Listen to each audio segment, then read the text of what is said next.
Amen. Gloire au Seigneur Jésus-Christ. Regarde ton voisin, maintenant dis-lui voisin, voisine. Non, dis-lui voisin, voisine. Est-ce que tu es prêt? Prêt. Voisin, voisine. Est-ce que tu es prêt et prêt? Est-ce que tu es prêt à écouter la parole de Dieu? Est-ce que tu es prêt à écouter la parole de Dieu? Regarde ton voisin, si tu es malade, tu seras guéri. Si tu es malade, tu seras guéri. Amen. Regarde ton voisin, je pense que ton voisin pense que c'est un sûr. On a l'abattoir. Regarde bien. Voisin, voisin, si tu es malade, tu seras guéri. Si tu es malade, tu seras guéri. I take it. Le Dieu des cas impossibles. Il s'appelle Jésus de Nazareth. L'homme de Galilée. L'homme qui a marqué l'histoire. On parle de lui et on continuera à parler de lui. Même quand on mourra, on parlera toujours de lui. Ça soit sur la terre. Les hommes qui ne veulent pas, ils ne veulent pas. Le nom de Jésus sera toujours élevé au-dessus de tout le nom, afin que tout genou fléchisse, que toute langue confesse. Jésus de Nazareth. Nous tous ensemble, on va prendre cette nation par la puissance du Saint-Esprit avec des signes et des prodiges. Les morts vont revenir à vie. Les malades seront guéris. Les aveugles vont voir. Je vous le dis. Non pas. S'ils meurent, ils reviennent à la vie. 3 jours après, ils reviennent à la vie. Je sais pourquoi je dis ça. Est-ce qu'on peut prendre place? Vous savez, quand Dieu m'a appelé, avant que j'introduise le prédicateur, il m'a dit une chose qui m'a marqué. Il m'a dit, ne sois pas un prédicateur théologien seulement. Démontre ma face par des signes et des prodiges. Enseigne ma parole, mais ne lis pas ma parole, mais démontre des miracles. Prophétise. C'est pour cela que j'aime prophétiser, j'aime faire des miracles. Après le pasteur Wycliffe, c'est un service. Le pasteur Machoka. Waouh, quelle surprise. Amen. Quelle surprise. Amen. Dieu nous fera du bien aujourd'hui. Et que ceux qui ne connaissent pas Jésus, aujourd'hui vont connaître Jésus. J'espère qu'il y a des malades dans ces lieux. J'espère qu'il y a des personnes qui se sont converties au Congo. J'ai reçu le Saint-Esprit. En venant ici, ma vie a changé de destination. Et Dieu, par son amour, m'a rattrapé. Je devenais rebelle à la parole de Dieu. Pourtant, j'ai aimé Dieu autrefois là. J'étais à fond dans les années 96-97. J'étais à fond. Je priais, j'allais à l'église, j'expérimentais le Saint-Esprit. Mais une fois, j'ai mis les pieds ici. Je voulais percer au foot. Et Dieu a bloqué tout. Et puis, quand Dieu m'a appelé, quand Dieu m'a rattrapé, il m'a dit que, parce que moi je baignais dans les églises protestantes, hein, le pasteur Wycliffe peut dire, ou à l'époque on devait lire des chants, hein, dans les papiers. J'aimais les anciens cantiques qui étaient touchants, profonds. Moi j'ai grandi, c'est là où je suis né de nouveau là-bas, baptisé là-bas. Avec les temps, en revenant ici, Dieu. J'ai commencé à dévier, faire n'importe quoi, des boîtes en boîte, organiser des soirées, même Angers des morts. Satan m'avait vraiment trappé. Hein? Des soirées comme Angers des morts, il y avait des flous de personnes parce que j'étais dans un groupe qui était connu à Bruxelles à cette époque-là.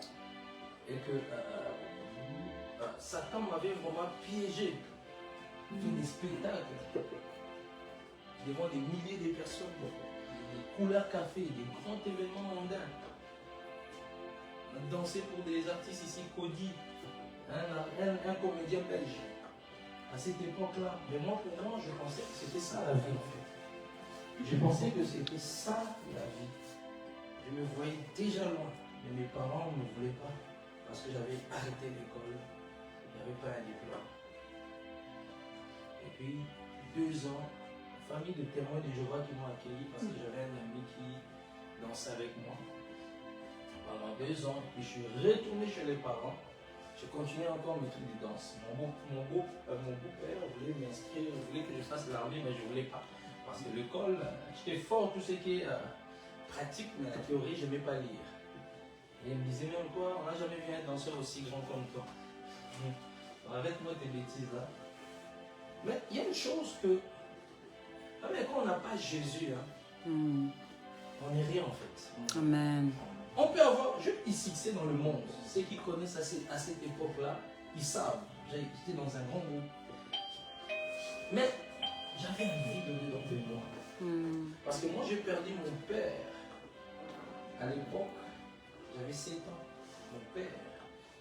Quand je dis ma maman, c'est ma tante, qui était la petite sœur la petite sœur de mon père. Parce que mon père, c'était un playboy, il ne voulait pas avoir une vie un peu désordonnée. Lui, il faisait des business des femmes pour des ministres. Il ne voulait pas d'enfant. C'est ma mère, ma tante, qui m'a accueilli, qui m'a pris comme l'enfant, son enfant. Parce que ma mère aussi, elle est morte, j'avais 8 ans. J'ai perdu 2 parents. Je n'ai pas connu. C'est pour ça que quand vous avez vos parents, il faut le protéger. C'est très important. Amen. Je vous dis, quand vous avez vos parents, il faut profiter chaque instant. Je n'ai pas connu cet amour d'un père, d'une mère. Je n'ai pas connu, on dit, mon fils, ma fille, je t'aime. Quand tu perds, ton père t'avait 7 ans, ta maman 8 ans, il y a des choses que tu ne sais pas. Et ce qui était un peu particulier, mon père faisait ses trucs. Il ne voulait pas avoir d'enfant, c'était un playboy, un charmeur, un beau jeune homme. C'est trucs que les filles voulaient, on a lui utilisé ça pour ramener au ministre, on le payait l'argent, des belles femmes. Lui c'était ça. On l'avait même arrêté parce qu'il avait stocké une femme d'un ministre. Et rentré en prison. Et puis ma tante, quand elle est sortie de prison, ma tante a dit, mais toi tu es en train d'avancer, là j'ai en train d'avancer, mais donne-moi un enfant. C'est comme ça que ma tante, qui est ma maman, qui l'a présenté sa meilleure amie, c'est comme ça qu'on m'a eu, puis il dit, mon père dit, je te le donne comme ton enfant. C'est elle qui m'a ramené ici, c'est elle qui a pris soin de moi. Tout ça, je bénis le Seigneur pour sa vie. Amen. Pour dire quoi? Donc, ce que je fais, il manquait une personne dans mon cœur, Jésus-Christ. Amen. Ma vie n'était... j'avais tout. L'argent rentrait parce qu'on faisait des milliers de personnes. C'était pas n'importe quoi. L'argent rentrait. Mais en réalité, quand je rentrais chez moi, je sentais quelque chose qui me manquait. J'avais l'impression que ma vie n'avançait pas. Le Jésus que j'ai connu au Congo en 1996, je l'ai perdu ici. Plus tard, des années plus tard, Dieu m'a rappelé par un pasteur du Ghana, un pasteur Nicolas qui est d'Erkel. C'est lui qui m'a rebaptisé. C'est comme ça que ma vie jusqu'aujourd'hui a repris vie. Je voulais vraiment témoigner un peu. Des fois on est là, des fois on n'a pas toujours tendance à témoigner. Des fois il y a des gens qui peuvent rentrer ici, ils ne connaissent pas c'est qui ce pasteur, c'est qui. D'où bien d'interpeller, on vient de loin. On vient de loin, on a fait des bêtises. On a fait des bêtises. Il y a d'autres choses même que je prépare. Amen. Au nom puissant de Jésus-Christ. Gloire au Seigneur Jésus-Christ. Avant que je lance le pasteur Wycliffe, je vais présenter les hommes de Dieu qui sont ici, dans la salle. Je vais commencer par, c'est la première fois, c'est le pasteur. Oui, c'est Ernesto. Ernest. Ernesto. Il remplace Franck. Ah, il remplace. Il remplace Franck. Que Dieu vous bénisse abondamment.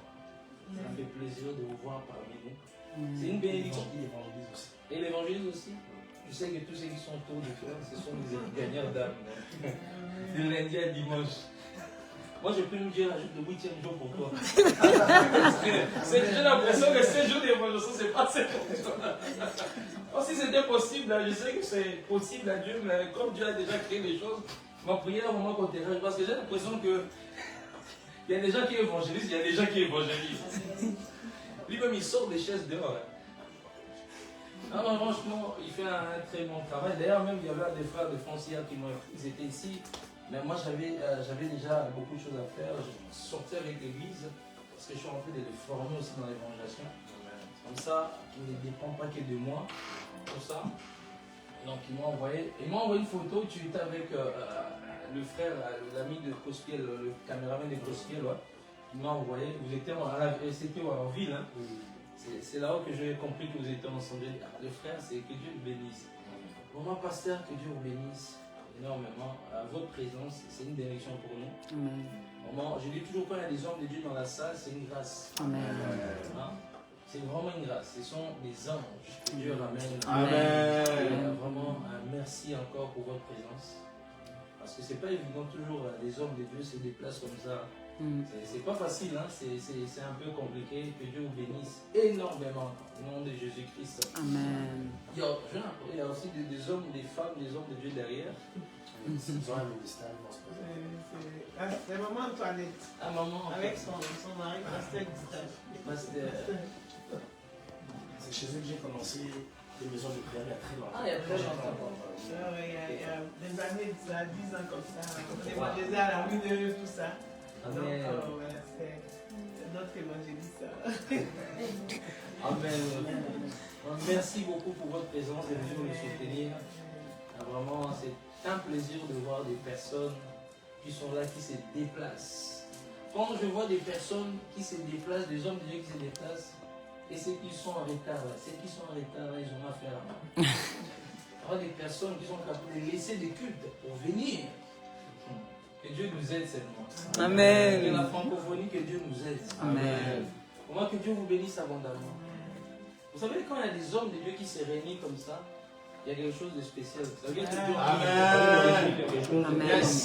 Amen. Dieu ne fait pas des choses au hasard. Moi, je ne crois pas au hasard. Dieu ne fait pas des choses au hasard. Vous savez, il y a quelque chose, Dieu est en train de préparer. Et ça, c'est même limité. C'est ça qui fait c'est ça même limité. Les hommes et les femmes de Dieu dans cette présence. Dans ce lieu. Amen. Je vais vous présenter le pasteur Olivier. Le pasteur Olivier, on se connaît. On se connaît vraiment, vraiment longtemps. Avant même que je sois pasteur. On était dans nos églises là où on nous enseignait des choses bizarres. Où il y avait des sorciers. Il y a des années, on s'est croisés là-bas. Puis on vient. On était toujours ensemble avec son épouse, avec ses enfants. J'allais souvent chez eux. À l'époque, je n'étais pas marié, ils m'ont connu. Je n'étais pas marié. J'étais le frère David. Je suis toujours frère. Je suis toujours frère. Donc, le frère David, on allait manger chez lui, il nous invitait, on était là. Avec d'autres, la sœur Joséphine, son époux Mike, on a gagné, qui est devenu aujourd'hui un homme de Dieu. On s'est réunissait chez lui, on priait, sa maison. Vraiment, c'est un homme qui a un cœur de Dieu, qui aime aider les gens, qui a toujours été là pour les gens. Cet homme que vous voyez là, c'est vraiment une bénédiction. C'est vraiment une bénédiction pour le corps du Christ. Je me souviens, le frère qu'on a gagné, Mike, il faut témoigner des fois. Parce que des fois, les gens eux-mêmes, ils ne témoignent pas. Nous, on doit témoigner parce que nous, on a vu, c'est comment Dieu l'a utilisé. Cet homme n'avait pas où dormir, il venait du Togo à cette époque-là. Et nous, on était amis avec sa femme de maintenant. On était proches, on avait des amis. On était vous qui étiez amis avec hein? Ah, avec Joséphine. Moi, j'étais ami avec Joséphine parce qu'on était dans le même, c'est vrai, effectivement. Avec Joséphine, tout ça. Puis on a commencé à se réunir. Joséphine aussi avec Sabrina. Avec Sabrina, sa femme. Des amis et tout. Et qu'est-ce qui se passe? Ben, je me souviens encore que je ne sais pas comment il a rencontré les pasteurs de l'époque. Je l'ai rencontré dans un centre fermé. Centre fermé. Dans un centre fermé. Oui. Et moi j'avais eu un contrôle de police qui avait mal tourné. On m'avait confondu. On ne voyait pas ma carte d'identité. Je me suis retrouvé dans ce centre fermé là. Et c'est là où je l'ai connu. Et quand il est sorti du centre fermé, il m'a appelé. Parce qu'il ne connaissait personne en Belgique. Comme lui, Mike était né en France, ils voulaient le renvoyer en France. Donc, il m'a appelé et moi j'ai pris ma voiture à Scarbeck, je suis allé chercher à la frontière à Moucron. Je l'ai ramené. Chez ses frères togolais qui n'ont pas voulu venir. Après je l'ai ramené à la maison. Moi à l'époque j'avais ma femme, on avait Kenaya, encore bébé. J'ai dit à ma femme, on ne va pas le laisser dans la rue, on va le garder. Amen.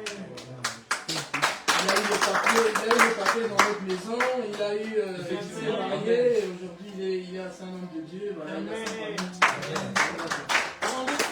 Il a eu des papiers dans la maison, il a rencontré des frères et sœurs, sa femme. Dans sa propre dans la maison là. Et aujourd'hui ils sont mariés, ils ont des enfants, ils sont. Il travaille, il a l'appartement, parce qu'un homme a s'aimé. Amen.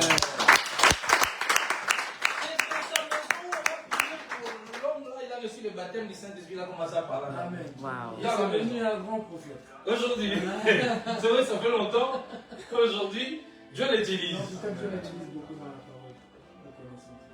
Il faut témoigner ce que Dieu fait. Jésus fait des choses, amen. Jésus sauve des personnes. Vraiment que Dieu te bénisse, pasteur Olivier. Parce qu'on n'est pas seulement à la maison. On a servi ensemble. On avait un père, le pasteur Rifini, un homme versé dans les écrits, qui nous a enseigné, qui nous a formés dans les écrits, qui a prié toujours sur la Bible, qui a prié toujours sur la Bible. On a eu mal à la tête un moment même quand on avait des cours, je voulais fuir. Il y avait trop de calculs.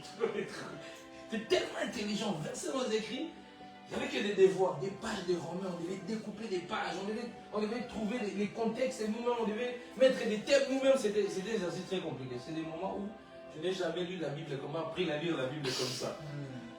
Lui-même, c'est un théologien et un professeur. Il nous a vraiment enseigné.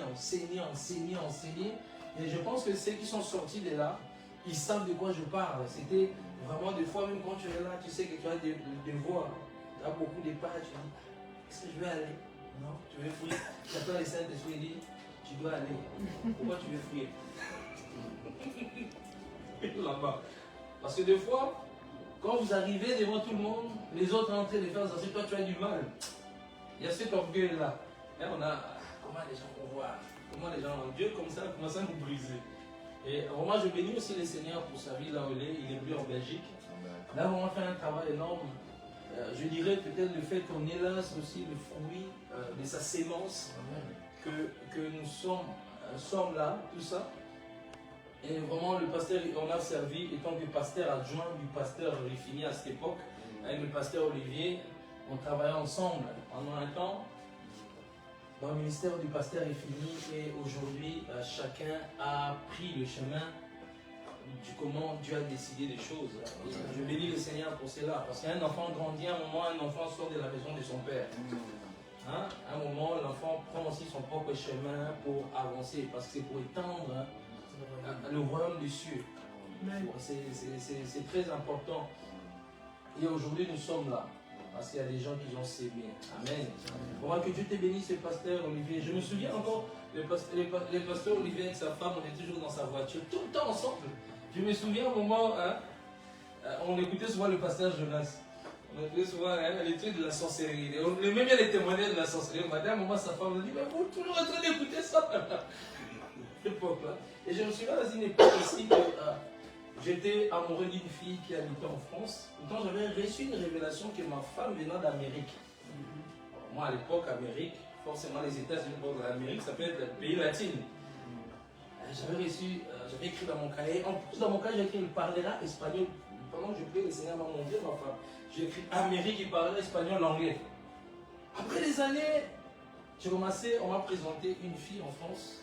Pourquoi je parle de ça? Je me souviens comment sa femme m'a interpellé la prophétie que j'avais reçue.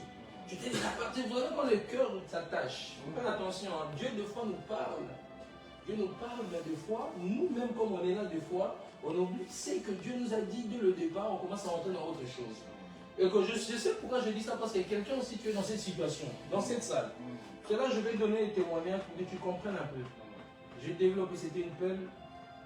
Tout ça, elle était guinéenne, convertie, tout ça, visitée, elle était à fond dans d'autres religions et le Seigneur l'a visitée.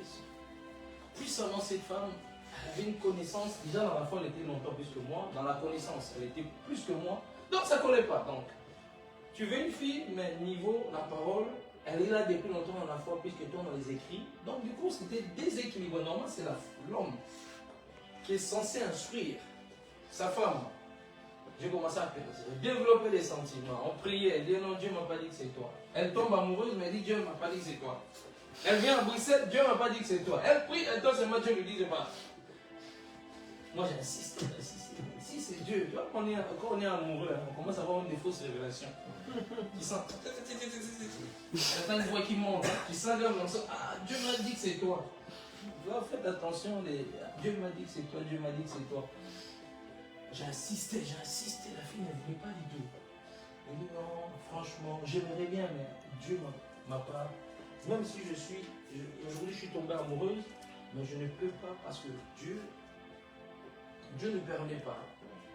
Et puis un jour, je parlais de ça, on était dans ma voiture, sa femme m'a dit, mais c'est pas toi que Dieu t'avait révélé que ta femme viendra d'Amérique. Et il parlera, et c'est là où ça m'a fait un réveil. C'est comme si je dormais en fait. Je me battais à quelque chose où Dieu ne voulait pas là. Donc Dieu touchait la fille pour bloquer. Même si elle pleurait, même si ses sentiments étaient forts, elle avait la force. Hein. Ses sentiments étaient au-delà. Mais elle disait non. Non, juste que on s'est séparés comme ça. Et puis, l'interpellation de sa femme a commencé. C'est vrai. Mais Dieu m'avait parlé, c'est là des années. J'avais écrit mon cahier en plus. J'avais montré quand je me suis marié avec ma femme, je lui ai montré le cahier en question, parce que Dieu parle. Et puis je vois le pasteur finir à l'époque, il m'a dit, mais tu ne vois pas qu'il y a quelqu'un à côté de toi? Parce que moi, avec ma femme actuelle, on priait qu'elle ne soit touchée. Elle, maintenant, quand je t'ai dit, mais tu ne vois pas qu'elle, là, c'est ta femme, c'est elle qui t'a avec la conversation. On évangélait beaucoup. Et Dieu a fait ces choses aujourd'hui. La prophétie a accompli. Ma femme, elle est de l'Amérique latine, elle est colombienne. Tout ça. Bon, moi, je disais Amérique. Pour moi, dans ma tête, c'est les États-Unis. Mais j'avais oublié que l'Amérique va être latine. Aujourd'hui, Dieu nous a bénis avec des beaux enfants. Une très belle femme. C'est vrai que ce n'est pas bien. Tous les enfants, moi, j'ai le cœur pour les enfants d'Israël à la maison. Pas bien. J'ai préféré qu'elle aurait été vraiment, son corps était très faible. Donc, avec les enfants. Sinon, on allait être en retard, je vais les rester. Mais c'est une famille, la famille Ministry, avec le pasteur Mathurin, l'homme de Dieu Michael, Loris qui était là, les réfugiés, les rescapés. Je l'ai vu lundi ici, et puis j'ai fini, il a disparu. Ça faisait des années, Loris. Donc, vraiment, c'est la famille, et ça me fait plaisir de vous voir, les hommes de Dieu. Parmi moi-même, et j'ai le pasteur Mathurin. Yes, le pasteur Mathurin. Hein? Satan, des fois, il essaie de nous. Hein? L'apôtre Christian m'ont bien reçu. J'étais en Côte d'Ivoire. Vraiment, c'était des moments très importants. Le pasteur Mathurin, c'est un homme à cœur. Ce pasteur que vous voyez là, c'est un homme qui prend sa voiture, qui prend des nourritures, qui passe de maison en maison pour distribuer. Et sa femme qui est là, elle a toujours été là pour soutenir son ministère. Une femme à cœur. Chez eux, quand vous arrivez à la maison, ils ne mangent jamais à manger. À manger, c'est pour les autres. Et la maison, c'est la foule. Des gens qui viennent, qui prennent à manger, qui sortent. C'est vraiment une maison bénie. Le pasteur Mathurin, c'est un homme qui aime les âmes. Un homme qui a un cœur humble. Amen. Parce que quand tu es avec lui, tu t'ennuies pas. On rigole pour le pasteur Mathurin. Nos voyages en France, nos évangélisations, parce que nous sommes des hommes de terrain. Nos évangélisations, le pasteur Mathurin, toujours en train de nous motiver, toujours été là, de nous encourager. Quand on a besoin de... Je n'ai jamais vu un homme comme ça. Tu peux l'appeler à minuit. Hein? À minuit, même s'il était en pyjama, il va sortir de pyjama, il va laisser sa femme venir. Si tu étais à Liège, il prend sa voiture. À minuit. Toi, tu vas faire semblant, tu vas dire, ah, mon frère, essaie d'appeler un autre frère. Lui, va proposer même un frère qui dort. Mais lui, non. Lui, des fois, je me dis, Seigneur, donne-moi son cœur à ces niveaux-là. Parce qu'il faut reconnaître la grâce, Seigneur, donne-moi cette dimension-là. Parce que tu peux l'appeler à minuit. Tu es à Liège, il y a un problème. Il va se lever, il va prendre sa voiture, il va aller te chercher. Comment Dieu ne peut pas bénir ces pasteurs qui sont là, qui ont un bon cœur humble. Et l'une des choses qui m'a marqué dans toutes ces personnes-là que je connais, c'est la l'humilité. En fait, moi, ce qui m'impressionne, ce n'est pas les miracles. J'ai vu Dieu m'utiliser avec des aveugles, les sourds, les gens qui poussent en Côte d'Ivoire. Mais ce n'est pas ce qui m'impressionne, parce que les faux aussi font des miracles. Ouais. Moi, ce qui m'impressionne, c'est le fruit de l'esprit. L'humilité que la personne dégage. Amen. Tu peux être un homme qui remplit des stades. Si tu n'as pas le caractère de la simplicité, si tu n'as pas les fruits du Saint-Esprit, je trace ma route. Et parce que j'aime, quand je suis avec quelqu'un qui est humble, ça m'apprend encore à devenir encore plus humble. Ça m'apprend encore à devenir plus humble. J'aime des gens que je regarde. l'homme là est plus humble que moi. Moi, je ne regarde pas quand les gens font des miracles, je ne dis pas, je vais être comme lui, non. Je sais que c'est en moi. Dans la Bible, Dieu nous a donné cette autorité-là. Mais quand je vois des pasteurs simples, c'est ça qui m'a chargé. Waouh, ce pasteur est simple. Je vais prendre son exemple et devenir encore plus humble. Amen. Amen. Que Dieu te bénisse, pasteur est fini. Pasteur est fini. Pasteur. Désolé, pasteur Mathieu. Avant d'introduire notre orateur, que Dieu vous bénisse tous. Amen. Je vais introduire notre orateur, le pasteur Wycliffe. Yes. L'homme de la rue. L'homme même s'appelle l'homme. Dès qu'il arrive à la rue neuve. Il avait tendance, il avait créé un style, un mode, avec des, comment les sacoches là, qu'on mettait ici, comment on appelle ça encore? Il mettait des noms de Jésus, des versets bibliques, des caddies avec des versets bibliques, avec des Bibles. Hein? Nous, on a croisé dans la rue avec Francky. Là, le ministère n'existait pas encore, on a commencé à évanger ensemble. J'allais chez lui de matin jusqu'au soir, on évangélisait. Avant que le ministère soit. On était toujours chez lui, Francky, il était à l'époque à l'école. Tout ça, on est resté chez lui à la gare de midi, où les gens commençaient à venir de l'idée, beaucoup de jeunes. Ça a fait un mouvement de réveil. On était plus de 50 jeunes chez lui à la maison. Parce qu'un homme a ouvert sa maison pour évangéliser. À l'époque, on ne pensait même pas que ça allait devenir un ministère. C'était juste, on s'est vu, on évangélisait juste. Et Dieu a commencé à faire des choses. Dieu a commencé à faire des choses. Un homme qui aime prier, un homme de la sanctification. Oui, quand on prend la sanctification, toi tu n'es pas, tu ne te sanctifies pas. Ce que j'aime chez lui, c'est un homme qui est droit, qui a un bon cœur. Lui, c'est quelqu'un qui va te dire la vérité. Un homme qui va te dire, si quelque chose il te dit, il est franc. D'ailleurs, dans le ministère, ils sont tous francs. Donc, vous allez dire qu'on se disait des vérités. Ça te plaît pas, les gens s'en foutaient. Tu as même lui, Francky. Comment tu as les deux là? Même si tu veux pécher toi-même, tu réfléchis 1000 fois. Tu deviens carré. Tu deviens très carré.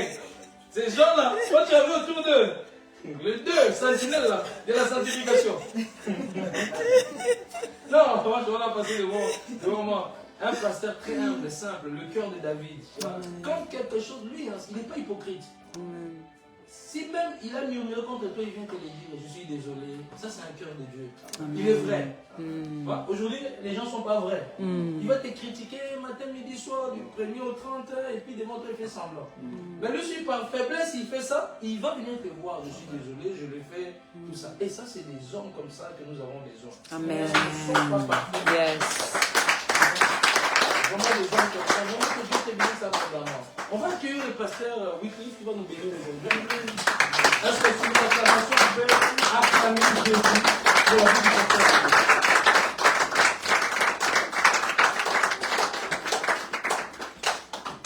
Là, tu viens juste de m'acclamer. Est-ce que tu peux acclamer?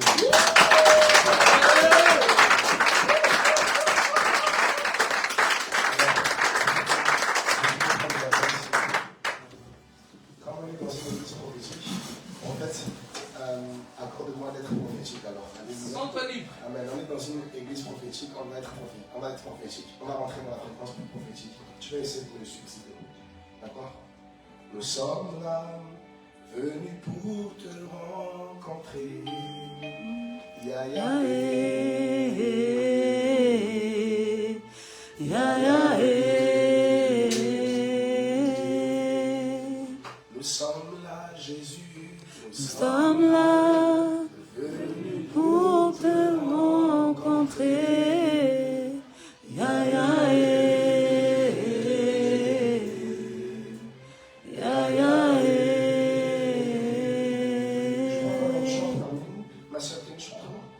Parce que le micro à la soeur, comme ça on respecte les onctions. Alléluia. Je vais essayer de la mettre au sang là. C'est ça comment déjà? Ça va bien que je t'en prie. Aide-moi. Nous sommes là, venus pour te rencontrer. Ya ya ya ya. Nous sommes là, venus pour te rencontrer. Nous sommes là, venus pour te rencontrer. Ya ya.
Je veux construire, Jésus, une relation profonde. Je veux construire, Jésus, une relation profonde. Je veux construire, Jésus, une relation profonde.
Construire.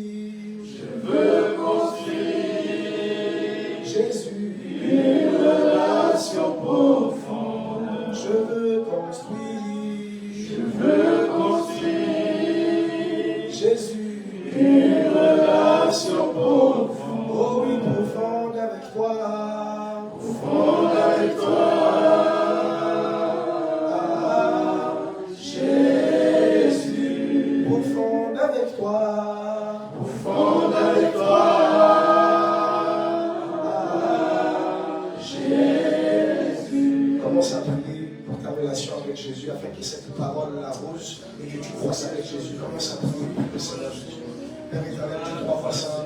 Je prie, Seigneur, que tu construises une relation profonde avec chaque personne, Seigneur Jésus, durant cette prédication.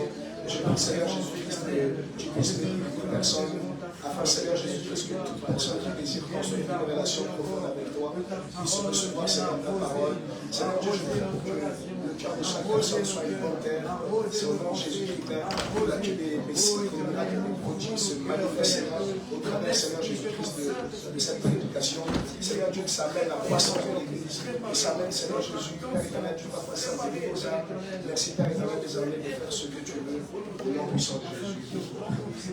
Amen. Alléluia, tu vas encore prier.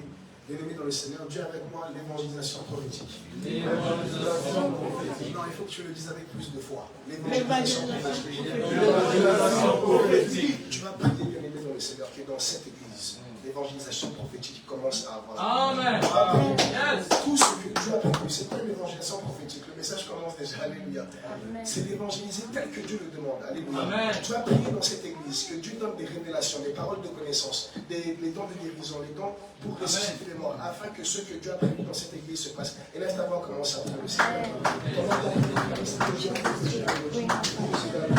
Seigneur, Dieu, nous te prions pour que l'évangélisation prophétique se dégage dans cette église. Que le message que j'ai donné, Seigneur Jésus-Christ, puisse déclencher la puissance prophétique. Merci, Seigneur Jésus-Christ, de faire ta volonté. Au Père éternel, Dieu, nous remercions. Merci pour ce que tu as en train de faire. Nous prions, Seigneur Jésus-Christ, de nous manifester. Seigneur Jésus-Christ, de la des signes, des médailles et des prodiges. Merci, Seigneur Jésus, pour ce que tu as en train de faire. Père éternel, désormais, fais ce que tu as prévu dans cette église. Encore plus dans le jour. Que tout ce que tu as prévu dans cette église puisse voir le jour. Et nous l'accordons. Et si nous parlons de connaissance, Seigneur Jésus-Christ, pour nous ressusciter. Que la grâce puissante de la connaissance se manifeste dans cette église. Pour que tu fasses, Seigneur Jésus-Christ, nous t'en supplions, Seigneur Jésus-Christ. Viens, Seigneur Jésus-Christ, viens ce que tu as voulu faire. Nous t'en supplions, au nom puissant de Jésus-Christ. Avant qu'on puisse partager le message, j'aimerais qu'on prie pour l'homme de Dieu, le prophète David Mabeta. Est-ce qu'on peut acclamer le Seigneur pour l'homme de Jésus-Christ?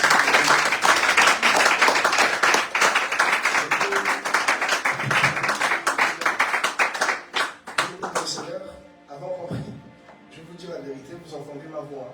Je suis quelqu'un qui a beaucoup combattu les prophètes. Si vous me voyez ici, c'est vraiment le miracle de Dieu. Je vais vous dire la vérité. Parce que je viens d'une église où, si tu bouges à gauche et que les pasteurs t'ont dit de rester à droite, tu es dans le péché. Alléluia. Vous voyez, donc, j'aimerais qu'on prie pour lui, parce qu'il m'a appris quelque chose. Il m'a appris la sagesse et la patience. Vous voyez, quand on a commencé le livre d'esprit, il me disait, frère, si tu veux qu'on grandisse et que tu veux que ta maison d'évangélisation puisse se croître, il faut aussi que tu ailles te soumettre au pied de l'homme de Dieu tranquille pour qu'on puisse évoluer ensemble. Je l'ai regardé au fond de mon cœur, je me disais, mais c'est un petit lui là-bas là. Ça fait longtemps que je suis dans les ministères, tu me dis d'aller me soumettre chez un petit. Et ça commençait à me perturber. Et puis il a dit, homme de Dieu, je te parle avec sagesse. Va t'asseoir, tu vas voir ce qui va se passer.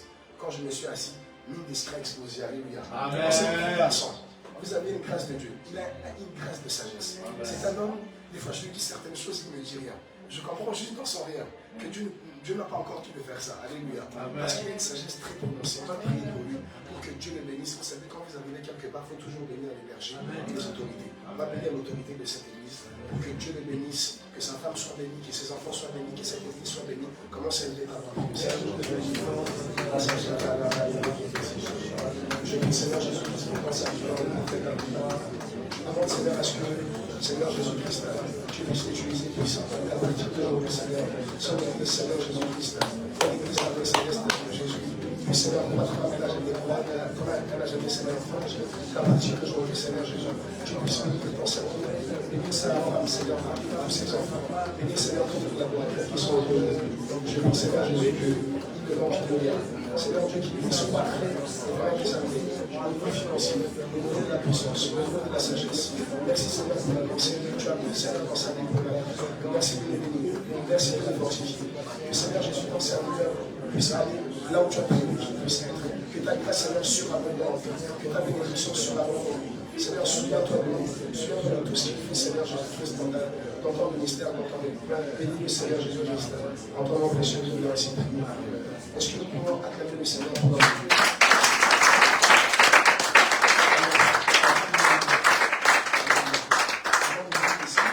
Je vois que je vais quand même confesser quelque chose.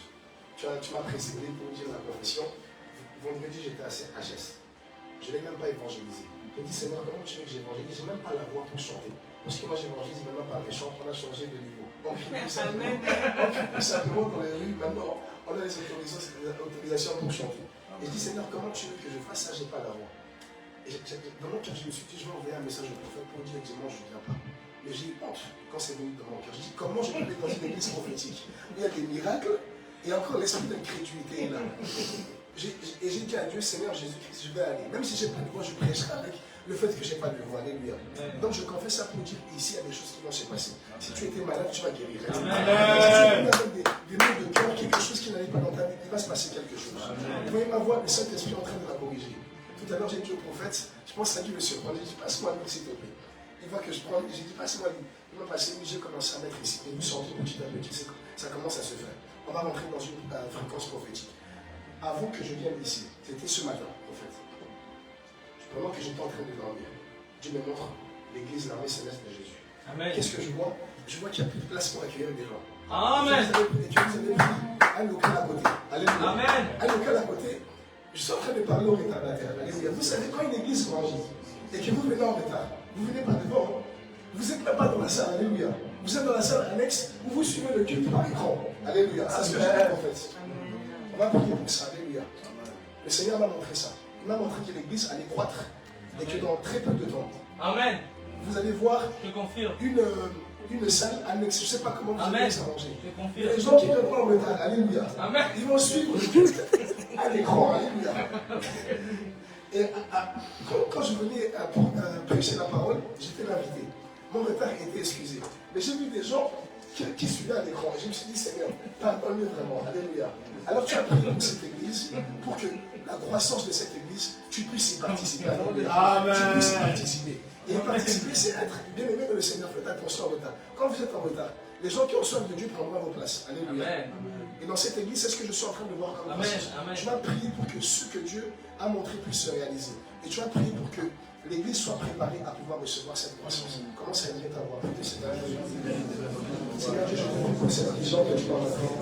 Seigneur Dieu, que tu puisses préparer l'église à rentrer. Seigneur Jésus, dans cette dimension. Merci Père éternel, Dieu, pour ce que tu es en train de faire. Nous te louons, nous te bénissons, Seigneur Jésus-Christ, pour tout ce que tu as décidé de faire. Nous sommes affiliés à notre nation, Seigneur Jésus-Christ, pour Seigneur Jésus-Christ, la croissance que tu as donnée à cette église. Merci Seigneur Dieu pour cette vision que tu m'as montrée. Que toute la gloire, Seigneur Jésus, le Père et la puissance de la vie. Merci pour la croissance de cette église. En ton nom précieux, Seigneur Jésus-Christ, de l'heureux Saint-Esprit. Amen. Avant de donner mon message, j'aimerais que si tu es malade, tu puisses te lever. Alléluia.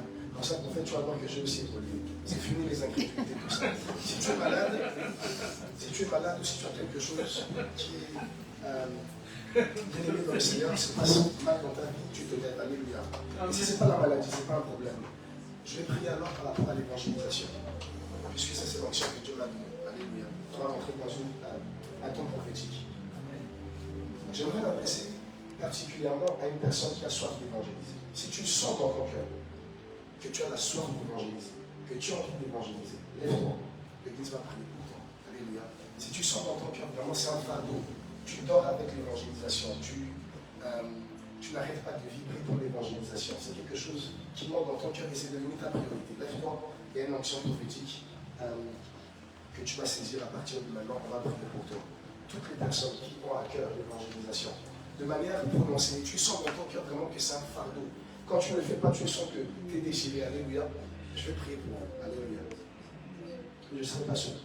Je vais demander à tous les hommes de Dieu. Vous pouvez juste vous mettre ici, s'il vous plaît, tous ceux qui se sont levés. Je vais demander à tous les hommes de Dieu qui évangélisent et qui sont déjà dans le service. Prophète David, Pasteur Ernesto, Pasteur Mathurin, que vous devez aussi m'aider à prier. On va prier pour toutes ces personnes qui ont décidé de rentrer dans un temps d'évangélisation prophétique. On va prier pour vous, alléluia. Et la prière qu'on va faire une prière. Il y aura un service prophétique après.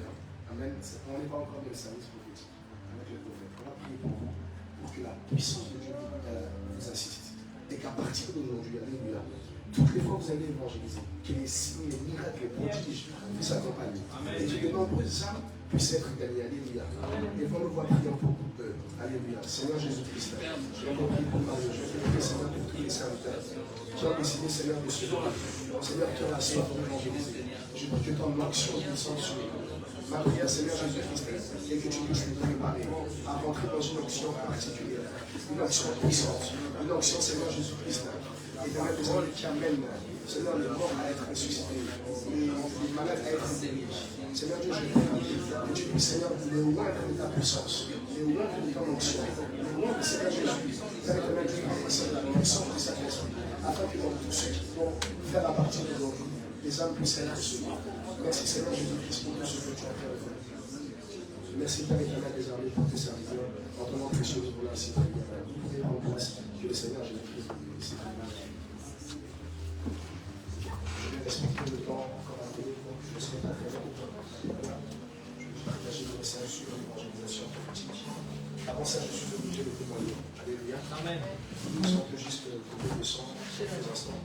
Après, je vous demande pour la lumière. Alors, l'invitation que nous avons reçue n'est pas une invitation que j'ai reçue, n'est pas une invitation ordinaire. Je vais vous expliquer ce qui s'est passé. Moi et le prophète David, on sert beaucoup. Amen. Vous voyez, quand on est jeune, surtout moi, et que les frères évoluent, etc., des fois on peut avoir un peu des pensées bizarres, des pensées de compétition, etc. Donc moi j'avais pris des distances par rapport à lui. Je n'avais même pas imaginé un jour que je pouvais prêcher ici il y a très longtemps comme ça. Mais qu'est-ce qui s'est passé? Pendant que je dormais un jour, j'en ai parlé au prophète David Mabita. Pendant que je dormais un jour, je me retrouve dans un endroit, et avant ça, je vois le prophète qui m'invite. Je dis, tiens, le prophète m'invite. Je suis en train de dormir. C'est même pas dans mes rêves, de me retrouver ici pour prêcher. Alléluia. Le prophète m'invite. Dans le rêve dans la vision, dans un rêve que j'ai eu. Il m'invite, il y a de cela 4 ou 6 mois comme ça. Il m'invite. C'est dans un rêve. Avant qu'il m'invite, il faut bien comprendre ce qui se passe. Avant qu'il m'invite, je vois dans une vision qu'il m'invite. Il y a 6 mois de cela. Et je me dis, c'est quoi ça? Tu sais très bien que j'ai grandi chez nous, d'où je viens, on appelle ça les églises presbytériennes. Ce sont des églises où vraiment, même dans ta manière de rentrer à l'église, tu dois rentrer religieusement, alléluia. Parce que Jésus-Christ est là, alléluia. Quand tu rentres, tu dois rentrer religieusement, alléluia. Tu ne rentres pas comme ça, tu t'excites pas, alléluia. J'ai rentré dans des églises comme ça. Donc, le jour où j'ai rencontré les prophètes, ça m'a brisé. Parce que j'ai appris aussi à lâcher prise et à vivre, j'ai envie de dire, la liberté du Saint-Esprit. Amen. En fait, avant que je dise ce que je dis, un jour Dieu m'a confondu. Tellement j'essayais de comprendre et de freiner l'action de Dieu. Un jour, dans une vision, Dieu m'a montré qu'est-ce qui allait se passer dans une vie. Tellement j'étais souvent un peu opposé à toutes les manifestations de l'esprit. Dans une vision, pendant que j'étais en train de dormir, après je reviens sur l'invitation, je vois des gens qui commencent à crier, qui tombent par terre. Mais c'était la vision. Dieu était déjà en train de te préparer. Alléluia. Comme il a dit que je suis très carré comme ça là. Souvent aussi c'est la chair, c'est pas toujours l'esprit, vous voyez. Et donc dans la vision, je vois des gens qui tombent. Et je vois des gens que je ne connaissais pas qui commencent à faire un service prophétique. Je me suis dit, Seigneur, c'est quoi ça? Est-ce que ça vient vraiment de toi? J'étais encore un peu incrédule comme ça. Et puis je suis resté calme. Quand j'ai commencé à faire la veille, quand on a commencé à faire la veille avec les frères et sœurs, ça s'est passé. Les gens commençaient à tomber par terre. Les gens commençaient à crier. Il y avait des prophéties. Il y avait des paroles en langue, des interprétations directes. Alléluia. Amen. C'est quoi ces choses-là? Amen. Seigneur, et le Seigneur, personne ne pouvait arrêter ce programme. Alléluia. Je ne pouvais pas me lever comme ça et dire, taisez-vous, on est à l'église. Ça ne s'est pas passé comme ça. Alléluia. Donc quand j'ai vu ça, je suis resté calme et je me suis dit, je suis en train de rentrer dans une fréquence prophétique. Amen. Et je dois être sensible à ça. Parce que quand Dieu vous montre comment un culte va se passer, et que vous voyez le culte se passer, tel qu'il se passe, faites attention. Ça veut dire que vous êtes connecté à la fréquence de Dieu et que Dieu va vous montrer des choses incroyables. Donc après ça, c'est là que je vois dans une vision le prophète qui m'invite à son église. Je me dis, bon, le prophète qui m'invite dans son église, il n'y a rien d'extraordinaire, c'est juste une invitation. Mais ce que je vois dans la vision qu'il m'avait montrée, Dieu me montre plein de détails, des choses qui vont venir avant qu'il m'invite. Comme par exemple une sœur que je vais rencontrer à l'évangélisation, qui était aussi dans la vision. Dieu me montrait une vision, une sœur que j'allais rencontrer dans l'évangélisation, et le prophète qui m'a invité. Et là, je me suis dit, Seigneur, c'est quoi ça? Qu'est-ce que tu veux me dire? Et donc, avant qu'il m'invite, la sœur vient, je la vois à l'évangélisation, et ensuite, après ça, je reçois son invitation. Et je me dis, waouh. Donc, Dieu m'a montré l'invitation avant qu'il m'invite. Au moment où il m'a invité, je ne l'ai pas dit. Dieu m'a dit quelque chose. J'ai vraiment attendu longtemps, peut-être 1 semaine ou 2 semaines avant pour dire, prophète, je dois quand même te dire quelque chose. Cette invitation-là, ce n'est pas une invitation en général. J'aimerais te dire quelque chose. Ce n'est pas une invitation. Amen. Il y a quelque chose que Dieu veut libérer. Amen. Amen. Tant que j'étais dans l'incrédulité, tant que j'étais dans l'opposition au prophète, alléluia, tant que j'étais dans l'opposition à la puissance de Dieu, Dieu ne pouvait pas me permettre de pouvoir être ici. Amen. Il a attendu que je sois libéré pour que je puisse venir aussi libérer quelque chose. Et en fait, qu'est-ce que j'avais vu dans la vision? J'avais vu une grande église. Dans la vision, j'avais vu donc une grande église et vous étiez très nombreux. Amen. Et je vais vous dire, avant de commencer le message de l'évangélisation prophétique, pourquoi c'est une vision qui vient de Dieu. Parce que c'est un prophète évangéliste. Amen. Il y a plusieurs styles de prophètes. Amen. Amen. Il y a des prophètes qui font que prophétiser. Alléluia. Du lundi au dimanche, il prophétise. Mais lui, c'est un prophète évangélique. Amen. Un prophète évangéliste. Ça veut dire qu'il a une grâce d'évangélisation sur lui. Alléluia. Donc ça veut dire que lui, quand il commence à faire, je me souviens du frère David, il vous a dit du matin jusqu'à 17h, on faisait qu'évangéliser. Je dois le dire, par toi, l'une des qui a explosé. Parce qu'il savait reconnaître les grâces de Dieu. Quand il voit un homme qui évangélise, il laisse la grâce d'évangélisation. Quand il voit un frère qui prophétise, il laisse la grâce de prophétique. Et c'est comme ça que ça grandit. Parce qu'il savait qu'on ouvre aussi, j'ai envie de dire, les ministères. Moi, je ne vois pas une église comme ça, je vois une très grande église. Peut-être que toi, tu viens à l'église comme ça, tu vois juste une église de 50 personnes. Non, Amen. moi, je ne vois pas ça. Je vois 500 personnes. Amen. Amen.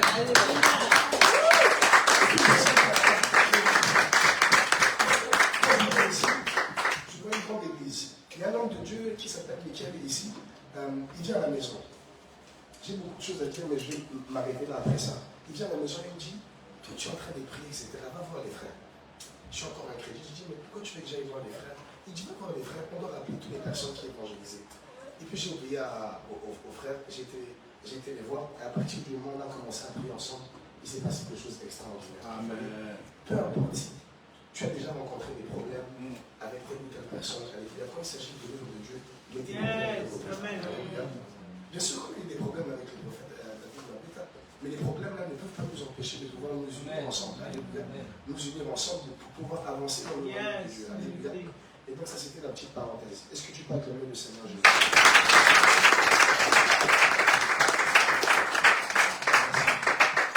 Alors, donc notre thème c'est l'évangélisation prophétique. Aujourd'hui, je vous propose de commencer par une définition.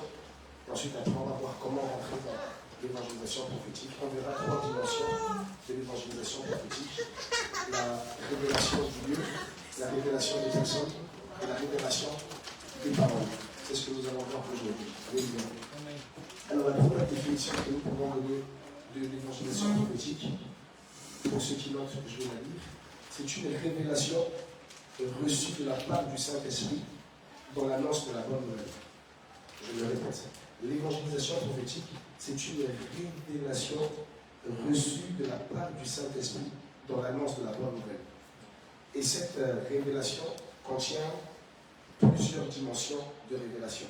Elle a la révélation du lieu, la révélation des personnes et la révélation des paroles. Alléluia. Amen. Et aujourd'hui, c'est ce que nous allons partager ensemble. Dans ce message, vous devez savoir une chose qui est très importante, c'est que toute église qui ne rentre pas dans l'évangélisation prophétique fait une évangélisation qui n'est pas prophétique. Alléluia. Amen. Vous pouvez sortir pour évangéliser. Si Dieu ne vous l'a pas demandé, des âmes peuvent être sauvées. L'église peut grandir. C'est juste votre charisme. Vous savez qu'il y a des gens qui se convertissent ou qui viennent à Dieu parce que vous êtes beau. Vous êtes beau, vous évangélisez dans la rue, quelqu'un vous voit et va vous demander votre église et fait semblant d'être converti. Vous voyez, l'évangélisation prophétique, c'est quand Dieu vous donne une instruction pour sortir et évangéliser. Donc l'évangélisation prophétique, bien aimée dans le Seigneur, c'est cette révélation reçue de la part du Saint-Esprit dans l'annonce de la bonne nouvelle. Tu vas regarder ton voisin et tu vas lui dire, qu'est-ce que tu as reçu de la part du Saint-Esprit? Tu as reçu de la part du Saint-Esprit. Comme ça, prophétique. Pose encore la question à ton voisin. Qu'est-ce que tu as reçu de la part du Saint-Esprit? Qu'est-ce que tu as reçu de la part du Saint-Esprit? Mon frère, ma soeur, si tu n'as rien reçu de la part du Saint-Esprit, il vaut mieux t'asseoir. Parce que quand tu vas évangéliser, sans que Dieu t'a dit quelque chose, le prophète pourra le dire. On a commis des combats dans l'évangélisation. Des gens qui voulaient nous frapper, des gens qui nous ont fait des choses ici que je ne vais pas dire parce que ce n'est pas propre. Alléluia. Hein? Il y a des cas dans l'évangélisation. Qui sait même? Il vient de le dire. J'allais le dire. Donc, si vous n'êtes pas préparé, alléluia, vous allez connaître un brisement qui fait même peut-être que vous allez pouvoir venir à l'église quand vous allez évangéliser. Si Dieu ne vous appelle pas, vous allez dehors en train de prêcher. Plus de 1000 personnes passent devant vous, alléluia. Sans vous dire bonjour, sans vous calculer, alléluia. Si Dieu ne vous a rien dit, qu'est-ce qui va se passer? Vous allez sentir la frustration. Vous allez commencer à sentir, bien aimé dans le Seigneur, un mal-être. C'est ce qui se passe dans la vie de beaucoup de personnes quand Dieu ne leur dit rien. Pourquoi les gens abandonnent l'évangélisation? Parce que Dieu ne leur a rien dit. Alléluia. Quelqu'un à qui Dieu a dit quelque chose, même s'il n'y a personne qui se convertit, alléluia. Même si la personne va à la rue et qu'il n'y a personne qui passe, pendant qu'il est en train de prêcher, mais Pierre va entendre l'évangélisation. Pierre va entendre la parole de Dieu. Yes. Le mur va entendre l'évangélisation. Et quand quelqu'un va passer devant le mur, une image prophétique peut venir. Alléluia. C'est pourquoi, bien aimé le Seigneur, pour entrer dans cette fréquence de l'évangélisation prophétique, il faut rechercher à entendre la voix du Saint-Esprit. Quand le prophète dit qu'il prie pendant plusieurs heures, 4 heures, 6 heures, 10 heures, ce n'est pas de la blague. Dieu ne parle pas comme ça. Il faut vraiment le chercher de tout son cœur. Alléluia. Amen. Alors, quelles sont les dimensions de la révélation? Ça veut dire, la révélation, quand elle vient, comment elle se déroule. Avant que la révélation ne vienne, tout va dépendre de la disposition de ton cœur. Tu ne peux pas rentrer dans une évangélisation prophétique si ton cœur n'est pas disposé à recevoir les instructions de Dieu. Donc, il y a des prérequis pour entrer dans l'évangélisation prophétique. Pour entrer dans l'évangélisation prophétique, il faut pouvoir avoir un cœur qui soit disposé à recevoir les instructions de Dieu. Tant que ton cœur n'est pas disposé, ce qui va se passer, prophète, c'est qu'on va évangéliser parce qu'il y a un moyen payé. Alléluia. On va évangéliser parce qu'on aimerait avoir beaucoup d'abonnés. Vous voyez, on va évangéliser parce qu'on aimerait se faire voir. Alléluia. Il n'y a pas de mal à se faire voir. Il n'y a pas de mal à vouloir que l'église grandisse pour payer le loyer. Mais tu ne dois pas sortir pour évangéliser comme ça. Alléluia. Amen. Un jour, j'étais en train d'évangéliser et une chante commence à s'arrêter, elle commence à chanter. Et pendant qu'elle chante, il y a plein de personnes qui viennent. Alléluia. Tant que j'étais seul, il y avait 2 ou 3 personnes. Mais quand elle a commencé à chanter, alléluia, c'est là que mon orgueil a été encore frappé. Pendant qu'elle chante, je vois une foule de personnes qui s'arrêtent. Alléluia. Dans notre église, on est une petite église. Et qu'est-ce qui se passe? Les gens nous disent, vous priez où? Alléluia. Dans ma chère, je me suis dit, bon, elle va quand même dire qu'on prie chez les pasteurs Wycliffe. Alléluia. Elle dit, non, j'ai mon église, c'est un tel là-bas. Elle commence à donner des coordonnées. Ma chère, c'est Brigitte, j'ai dit, Seigneur, j'ai prêché pendant 6 heures. Et la personne qui gagnait va dans notre église. Alléluia. Mais ça ne m'a pas affecté. Parce que je ne fais pas ça pour que les gens viennent chez moi. Alléluia. Je fais ça parce que j'aime Jésus. Bien sûr, quand les gens viennent chez nous, on est content. Mais ça ne doit pas être la priorité. Si vous voulez rentrer dans une évangélisation prophétique, laissez le Saint-Esprit attirer les gens. Là où il a prévu qu'ils doivent aller. Alléluia. Première question. Dans les prérequis, j'ai parlé de la disposition du cœur, le frère Chian, je ne vais pas trop m'étendre là-dedans. Sinon, le message sera trop long. Avant de pouvoir recevoir la révélation de Dieu par rapport à l'évangélisation, il faut que tu puisses avoir une vie qui soit en ordre avec Dieu, une vie qui marque la sainteté, la sanctification, une vie qui marque, bien aimé dans le Seigneur, l'attachement à Jésus-Christ dans ta vie. Alléluia. Tout ça, je ne m'étends pas sur les prérequis. On va directement dans l'évangélisation prophétique. Et révélation du Dieu. Bien aimé dans le Seigneur, le Saint-Esprit peut te parler. Mais si tu n'as pas dit là où tu dois aller évangéliser, tu risques de t'épuiser. D'aller dans un endroit que le Saint-Esprit n'a pas demandé, tu évangélises et tu ne vois rien se passer. Tu dois prier pour demander à Dieu, Seigneur, où est-ce que tu veux que j'évangélise? Je l'ai dit au prophète, Dieu m'a montré une vision. Dans la vision, tu m'as montré la place d'un homme était noire de personne. Peu importe si je reste une année, 2 ans, 10 ans, 20 ans, 30 ans, je resterai là-bas jusqu'à ce que la vision que Dieu m'a montrée puisse se réaliser. Parce que c'est le lieu où il m'a placé. Alléluia. Amen. Demande à ton voisin, où est le lieu où le Saint-Esprit veut que tu évangélises? Où est le lieu où le Saint-Esprit veut que tu évangélises? Quel est ce lieu où le Saint-Esprit veut que tu évangélises? Où est ce lieu que le Saint-Esprit veut que tu évangélises? Allons dans Actes chapitre 2, verset 1. Si un bon lecteur qui a déjà trouvé peut nous lire rapidement, comme ça on avance. Actes chapitre 2 à partir du verset 1. Si avant lecteur peut nous dire rapidement. Acte 2, verset 1. Merci mon frère. Acte 2, verset 1. Le jour de la Pentecôte, ils étaient tous ensemble dans le même lieu. Dites avec moi dans le même lieu. Dans le même lieu. Oui, tu peux continuer. Tout à coup, il vint du ciel un bruit comme celui d'un vent impétueux, et il remplit toute la maison où ils étaient assis. Oui, tu peux continuer, verset 3. Des langues semblables à des langues de feu leur apparurent, séparées les unes des autres, et se posèrent sur chacun d'eux. Ils furent tous remplis du Saint-Esprit et se mirent à parler en d'autres langues selon que l'Esprit leur donnait de s'exprimer. Merci, tu peux t'asseoir mon frère. Alléluia. Donc nous voyons ici le premier lieu de révélation. Ici, dans cet exemple que je vais donner, il s'agit de Jérusalem et de la Pentecôte.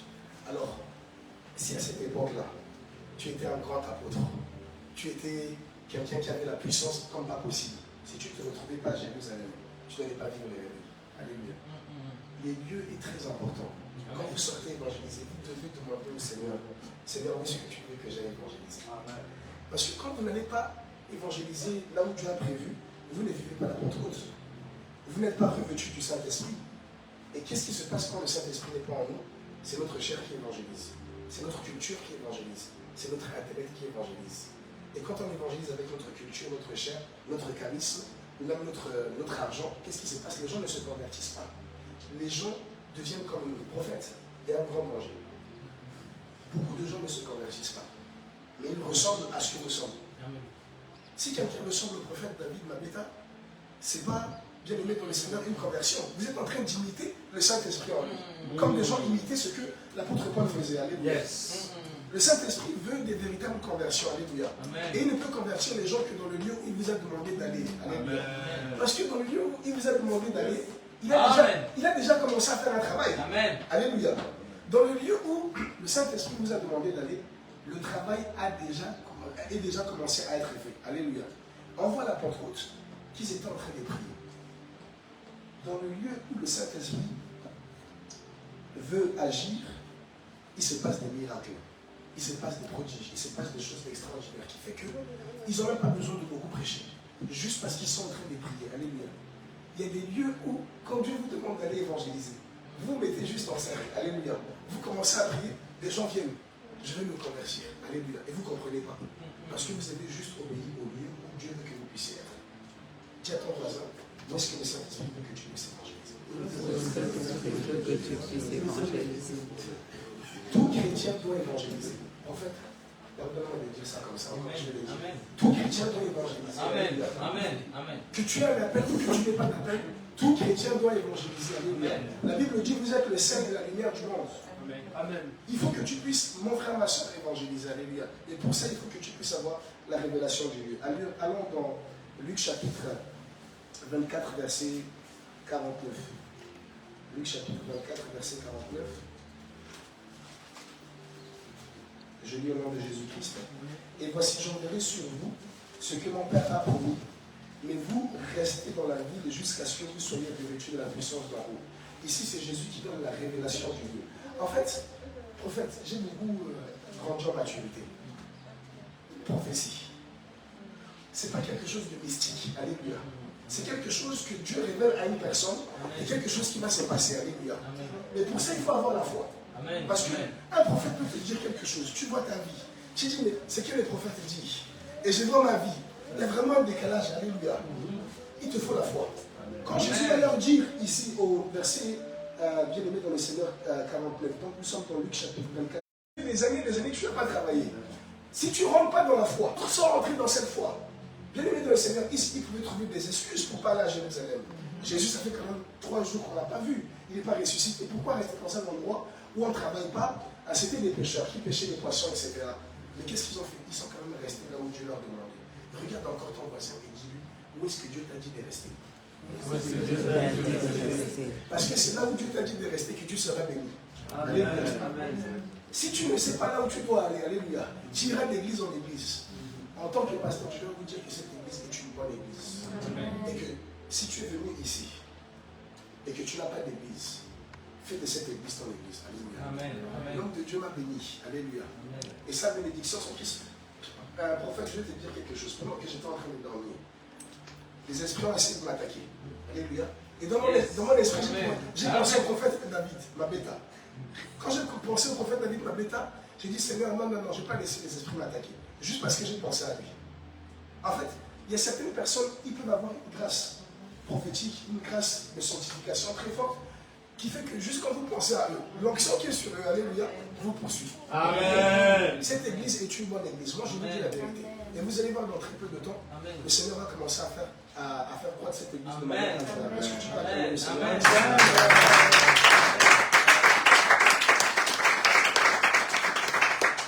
Alors, pour la révélation du lieu, il y a quelque chose d'extraordinaire que je vais vous dire. Allons dans Actes chapitre 8, verset 26. En fait, je ne serai pas long. Comme ça, je bénéficie aussi du service prophétique juste après ça. Alléluia. Allons dans Actes chapitre 8, verset 26. Alors, Dieu, il est incroyable. Par moments, il peut vous dire le lieu où vous devez aller, mais il ne vous dit pas ce qui va se passer. Yes. Dieu peut te dire un lieu, il te dit va là-bas, mais tu ne sais pas qui tu vas rencontrer, tu ne sais pas quelle parole tu vas dire. Alléluia. Alors, dans Actes chapitre 8, verset 26, rapidement. Si quelqu'un a trouvé, il peut nous lire pourquoi on avance rapidement, s'il vous plaît. Acte 8, à partir du verset 26. Alléluia. À partir du verset 26. Amen. Puis l'ange du Seigneur parla à Philippe en disant lève-toi et va vers le midi, sur le chemin qui descend de Jérusalem à Gaza, celui qui est désert. Il se leva donc et s'en alla. Et voici un homme éthiopien, un eunuque, qui était un des principaux seigneurs de la cour de Candace, reine d'Éthiopie, surentendant de toutes ses richesses, venu à Jérusalem pour adorer, et s'en retournait assis dans son char et lisait le prophète Ésaïe. Amen. Merci, homme de Dieu, tu peux t'asseoir. Alors, on va faire un petit exercice d'analyse biblique. Est-ce que le Saint-Esprit, dans ce passage, Dieu, dans ce passage, Jésus, va dire à Philippe qui c'est qu'il va rencontrer? Le pasteur dit non, explique-nous un peu, comme son partage. Dis-nous, tu dis non, pourquoi?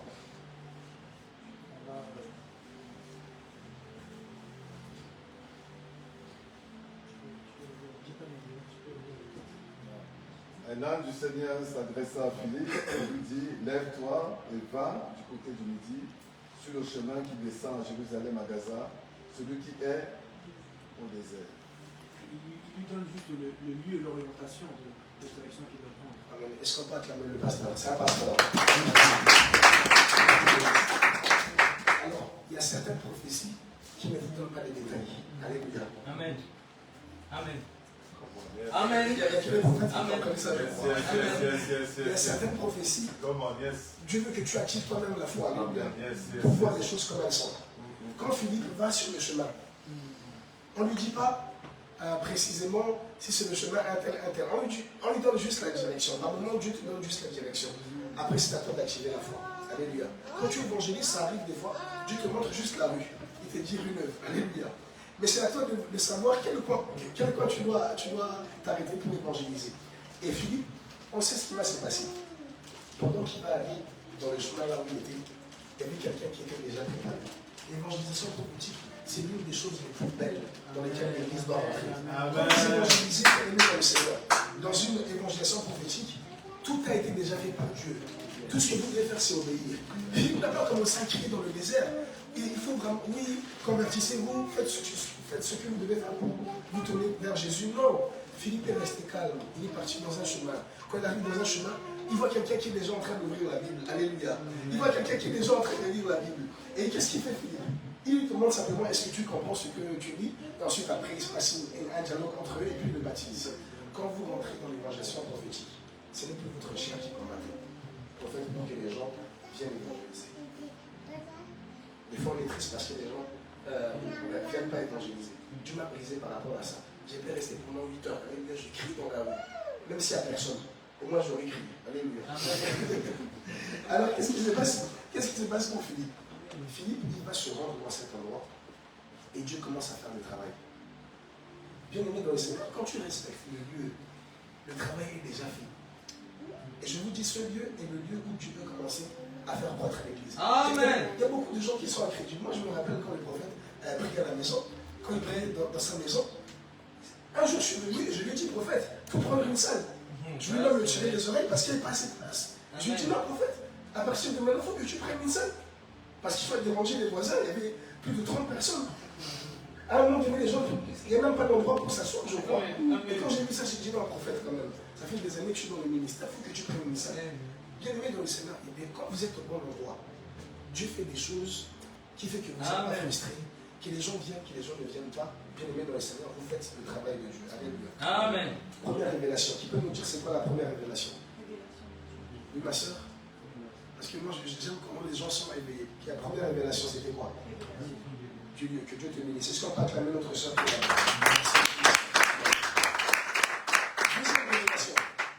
Révélation des personnes. Dites avec moi, révélation des personnes. Amen. Alors dans Actes chapitre 9 à partir du verset 10. Alléluia. Je lis rapidement. Actes chapitre 9 à partir du verset 10. Or, il y avait à Damas un disciple nommé Ananias. Le Seigneur lui dit dans une vision, Actes chapitre 9 à partir du verset 10. Je reprends. Or, il y avait à Damas un disciple nommé Ananias. Le Seigneur lui dit, dites avec moi, dans une vision. Regarde ton voisin. Dis-lui quelle est la vision que Dieu t'a dit. Quelle est la vision que Dieu t'a dit? Un chrétien sans vision est un chrétien mort. Alléluia. Amen. Parce que la vision nous éclaire. Alléluia. Quand tu n'as pas de vision, ça veut dire que spirituellement, au niveau prophétique, tu es encore un bébé et tu dois prier. Par moment, prophète, tu sais ce que Dieu m'a dit? Dieu m'a dit, des fois, il faut t'humilier. C'est pour ça que tu m'as vu la dernière fois venir ici. Allez t'asseoir au pied d'un prophète pour comprendre les histoires prophétiques. Tu n'as pas grandi là-dedans. Alléluia. Donc vous avez la grâce de pouvoir avoir ça. Il faut vraiment en bénéficier. Alors on reprend. Le Seigneur lui dit dans une vision. Ananias, il répondit, me voici Seigneur. Verset 11. Et le Seigneur lui dit, lève-toi, va dans la rue qu'on appelle la droite et cherche dans la maison de Judas un nommé Saoul de Tarse. Ici nous voyons bien aimé dans le Seigneur. Nous voyons ici Ananias qui va se lever et qui va aller rencontrer Saoul de Tarse. Mais est-ce que vous savez qui est Saoul de Tarse? Saoul de Tarse, c'est un persécuteur des chrétiens. Quelqu'un qui veut tuer les chrétiens. Et regardez la réaction d'Ananias. Il était un peu comme moi au départ. Regardez ce qu'Ananias va dire dans les Écritures, juste en bas. Verset 12. Car il prit et il a vu en vision un homme du nom d'Ananias qui entrait et qui lui a posé les mains afin qu'il recouvrât la vue. Ananias répondit, verset 13. Seigneur, j'ai appris de plusieurs personnes tout le mal que cet homme a fait à tes saints dans Jérusalem. Est-ce que Ananias est un prophète? Je vous pose la question. Le pasteur est-ce que c'est un prophète? Est-ce que pardon, c'est un apôtre? Pardon? Non. Ananias, c'est quoi comme personne? Dites-moi un peu. Bon, on ne va pas faire de la théologie. Pardonnez-nous pas un prophète. On va rester calme. Ananias, c'est un serviteur de Dieu. Sinon, on va déborder dans le temps. Comme il y a un service prophétique, on va respecter le temps. Ananias, c'est un serviteur de Dieu qui travaille parmi les apôtres. Alléluia. À chaque fois qu'une personne devait recevoir le Saint-Esprit, les apôtres allaient prier pour la personne qui devait recevoir le Saint-Esprit. Les apôtres allaient en Samarie quand la Samarie a été convertie pour prier pour eux afin qu'ils reçoivent le Saint-Esprit. Ananias fait partie du cortège des apôtres. Il fait pas partie des 12 apôtres que nous connaissons qui a été remplacé par celui qui a été remplacé par Judas. Mais en fait, il fait partie des personnes qui font partie du cortège des apôtres et qui ont le pouvoir de pouvoir imposer leurs mains sur les personnes pour qu'ils reçoivent le Saint-Esprit. Alors, Dieu demande à Ananias d'aller voir l'apôtre Saul.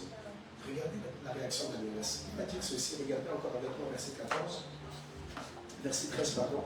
Seigneur, j'ai appris de plusieurs personnes tout le mal que cet homme a fait à tes saints dans Jérusalem, et il a ici des pouvoirs de la part des principaux sacrificateurs pour lier tout ce qui invoque ton nom.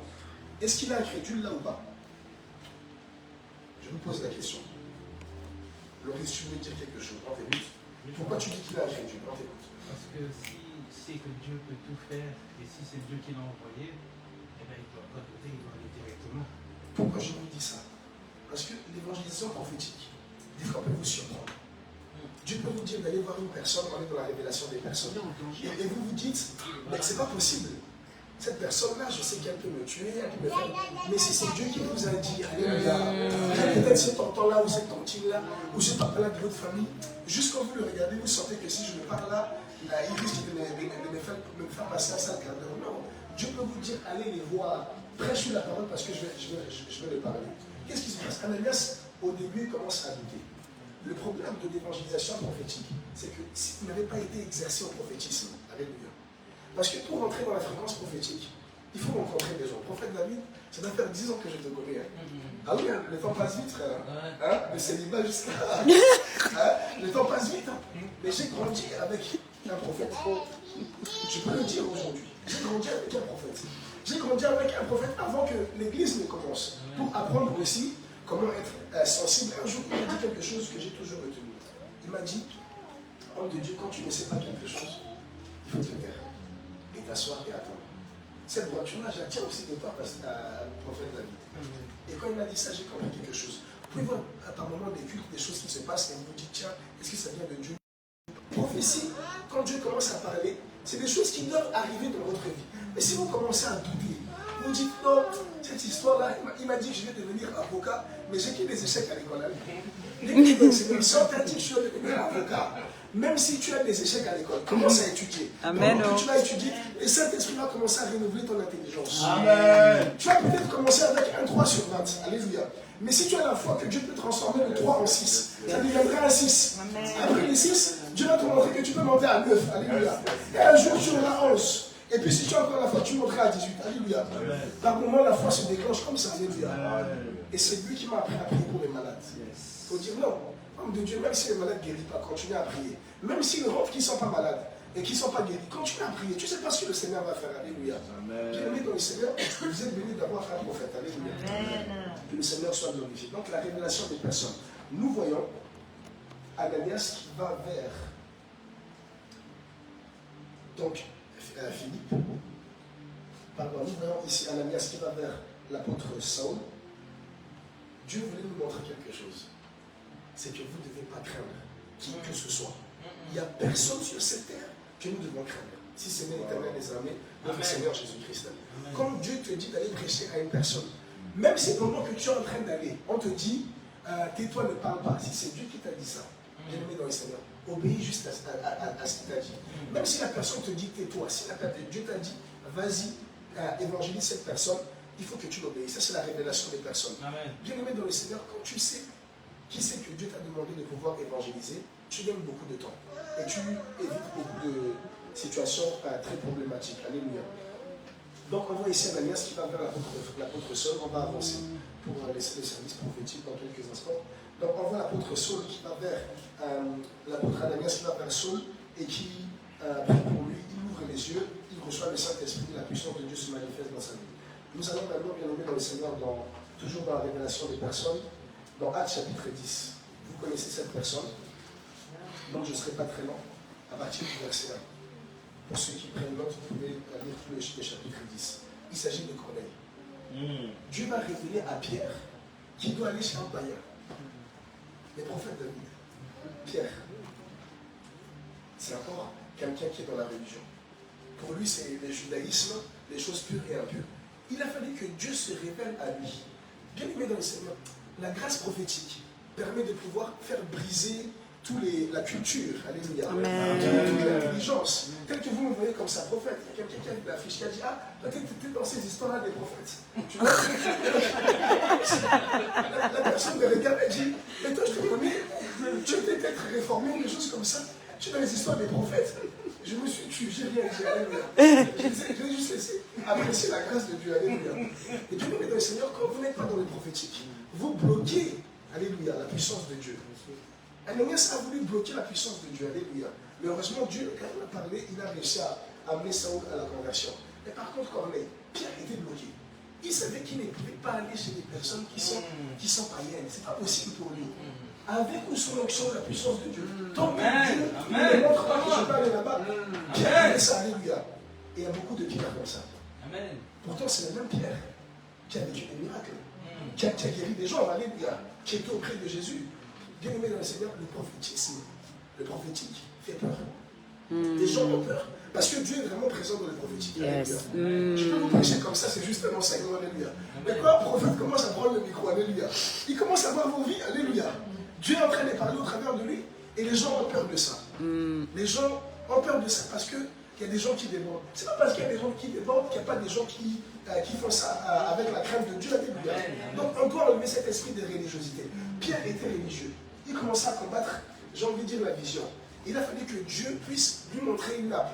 Et que Dieu lui-même dise de manger les aliments qui sont impurs. À partir de ces moments-là, bien aimé dans le Seigneur, la révélation des personnes, elle est à double tranchant. Il y a à la fois vous qui recevez quelque chose, mais la personne à qui vous devez parler, elle a aussi reçu quelque chose. Le Seigneur me dit, pendant que je sortais évangéliser, il dit, tu sors évangéliser, je vais susciter une chorale. Je dis, Seigneur, c'est même pas des chantres. Comment tu veux que j'aille évangéliser avec une chorale, il n'y a pas des chantres? Je suis rentré dans la grâce prophétique. Je dis, ok Seigneur, je vais acheter un deuxième micro. Pendant que j'étais en train de chanter, des chantres qui venaient des rois, ils étaient en train de se promener à la rue de vie. Ils avaient eu un cœur de chanter pour la gloire de Dieu. Et ils ont entendu des chants presque à 300-400 mètres. Ils ont dit, non, on a entendu quelqu'un qui chante. Ils ont commencé à marcher. Dites avec moi, marcher. Ils ont commencé à marcher. Et quand ils se sont arrêtés, ils ont commencé à chanter. Quand je les ai entendus chanter, j'ai senti la puissance de Dieu. Ça déclenchait l'atmosphère. Les gens commençaient à venir. Les gens commençaient à se rapprocher de Jésus-Christ. Alléluia. Et en fait, ça, c'est la grâce prophétique. Quand Dieu vous montre quelque chose, bien aimé dans le Seigneur, sachez que vous êtes béni. Et rentrez dans cette chose-là. Alléluia. Donc, nous voyons ici un homme qui s'appelle Corneille. Corneille qui n'est pas un juif. Corneille n'est pas un juif. Et qu'est-ce qui se passe? Par contre, lui, il est un homme qui craint le Seigneur, qui aime beaucoup prier. Et regardez ce que la Bible nous dit. On va juste lire le verset 1.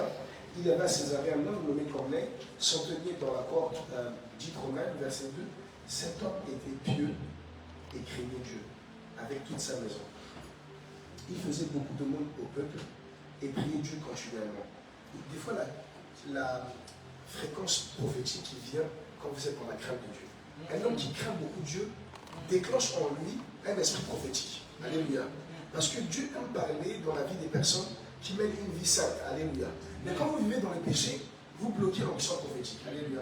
Et vous donnez beaucoup de travail au prophète pour chasser les démons, chasser les démons, chasser les démons. À un moment donné, aussi bien aimé dans les Seigneurs, il faut que vous puissiez épauler le prophète. Alléluia. Amen. Pour que la grâce prophétique qu'il a sur vous, elle puisse se déclencher afin que plusieurs personnes puissent être touchées. Amen. On voit ici Corneille qui va donc recevoir une révélation.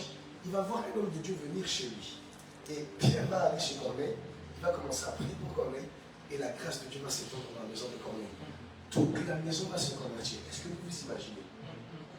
L'évangélisation prophétique amène toute une famille à se convertir.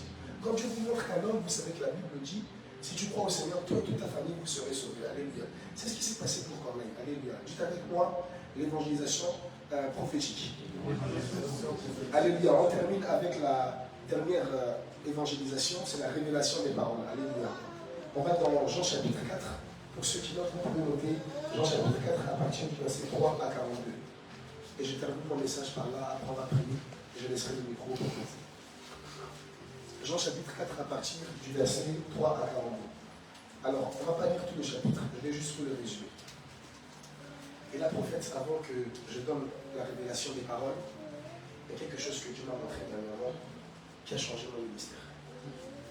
Dieu dernièrement me disait, homme de Dieu, il faut que tu portes beaucoup de fruits. Et je me dis, Seigneur, comment tu veux que je porte beaucoup de fruits? Ça fait quand même des années que je fais du ministère, etc. Et Dieu m'a montré, il m'a dit, tu es comme un arbre. Je veux que tu sois comme un arbre planté près d'un courant d'eau. Sur le chapitre 1 à partir du verset 1, qui donne son fruit en sa saison. Et là, Dieu me montrait quelque chose, prophète, que je vais partager aussi à toute l'assemblée. Dieu me disait quelque chose comme ceci. Vous voyez un arbre, il a quelque chose de prophétique. Et j'aimerais que quelqu'un de prophétique puisse aussi le trouver. Avant qu'un arbre devienne ce qu'il est, qu'est-ce qu'il est au départ? Un noyau. Que Dieu te bénisse. C'est une semence. Mais quand vous voyez la semence, si vous n'avez pas les yeux prophétiques pour comprendre, il y a un arbre derrière. Avec quoi faisons-nous l'argent? Tu l'as dit? Dis-le pour que tout le monde l'entende. D'où vient le papier? Vous êtes bien aimés dans le Seigneur, la lumière du monde. Par moment, vous voyez votre foi, mais vous ne voyez pas que derrière vous, il y a des familles qui attendent d'être converties.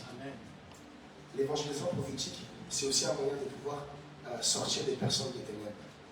Tant que vous regardez la semence de l'arbre comme une simple semence et que vous la négligez, qu'est-ce qui va se passer? Vous allez passer à côté. Bien aimé dans le Seigneur, de la croissance d'un arbre. Vous allez passer à côté parce qu'on ne va pas trop s'étendre là-dessus, sinon l'enseignement sera trop long. Dans l'arbre, il n'y a pas simplement que l'argent, il y a beaucoup de choses, l'oxygène. Vous voyez, ça expulse l'oxygène, ça fait rentrer, j'ai envie de dire, le dioxyde de carbone. On ne va pas rentrer là-dedans, ça va être un peu trop long. Ce que je veux dire par là, Dieu va me montrer la révélation de l'arbre. Mais vous savez, l'arbre, c'est qui l'arbre? L'arbre n'a pas de sentiment. L'arbre ne se plaint pas quand les fruits commencent à pousser. Prophète David m'a dit, quand cette église va grandir, ne sois pas affecté que des gens viennent. Parce que maintenant, il y a une belle chorale, parce que maintenant, il y a beaucoup de monde. C'est normal. Nous sommes un arbre. Et Dieu me montrait quelque chose. Il me disait, tant que tu n'as pas porté de fruits, c'est normal qu'il n'y a pas beaucoup de gens qui viennent à l'église, etc. Mais quand tu porteras du fruit, tu dois aussi te préparer.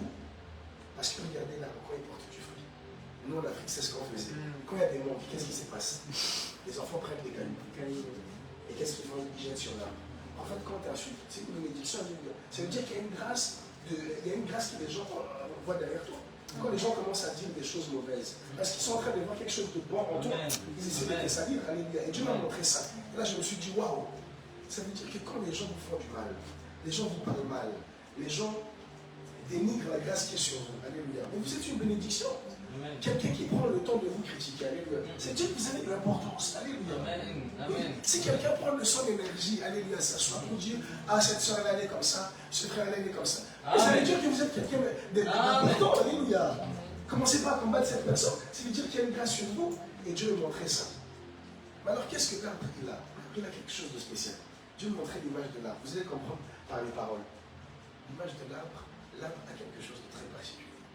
À chaque fois qu'il pousse, quand un fruit tombe, à un moment donné, en fait, si, la Bible dit que s'il ne porte pas de fruit, on le taille. On enlève ses branches. Alléluia. Et quand on enlève ses branches, c'est pour que ça pousse encore mieux. Par moment, vous pouvez être un arbre, une branche qui s'enlève, c'est un frère qui ne vient plus à l'église. Prophète, je vais te dire quelque chose. Je vais vous dire quelque chose.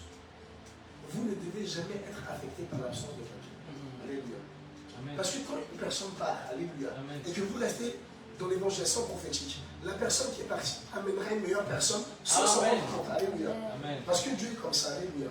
Et donc là maintenant nous allons voir la révélation des paroles avec une femme qui est très particulière. Et je vais résumer le message. Dans Jean chapitre 4, verset 33, verset 3 à 42, Jésus rencontre une femme prostituée. C'est une femme samaritaine. Mais on sait que c'est une prostituée parce que Jésus va la révéler pendant qu'il est en train de parler avec elle, que le mari qui est chez elle, ce n'est pas son mari. Et qu'elle a plusieurs maris qui ne sont pas à elle. Quand vous rentrez dans l'évangélisation prophétique, rappelez-vous toujours de ce que j'ai dit par rapport à l'arbre et la semence. Vous pouvez voir chez la personne la plus méchante, la plus cruelle, la plus, j'ai envie de dire, la plus mauvaise, la graine de la foi. Quand vous rentrez dans l'évangélisation prophétique, Dieu vous donne les yeux pour voir ce que la personne va devenir. Vous pouvez voir chez cette femme samaritaine, comme Jésus, une gagneuse d'âme qui va gagner toute la Samarie. Quand vous rentrez dans l'évangélisation prophétique, ce n'est plus vos yeux personnels qui regardent la personne. La personne peut être dans le péché. Elle peut mal s'habiller. Hein. Vous le connaissez comment j'étais exagéré dans la sanctification. Alléluia. Vous laissez la personne rentrer à l'église. Alléluia. Parce que la personne, quand on rentre à l'église, peut-être derrière elle, il y a encore plusieurs personnes qui sont là, que vous allez gagner. Alléluia. Et Jésus ne regarde pas chez cette femme samaritaine le péché. Mais elle regarde la grâce de la semence qui va convertir toute la Samarie. Alléluia. Ce qui se passe, c'est que chez nous, on n'arrive pas à avoir ce cœur. Regardez, c'est l'autre. Comment le Seigneur est en train de l'utiliser pour les femmes grandir. Moi, c'est ce que je vois dans cette église. C'est pas seulement la vision. Alléluia. Amen. Et qu'est-ce qui va se passer? Jésus va alors révéler les paroles à cette femme samaritaine pour qu'elle puisse se convertir. Et la conversion se fait.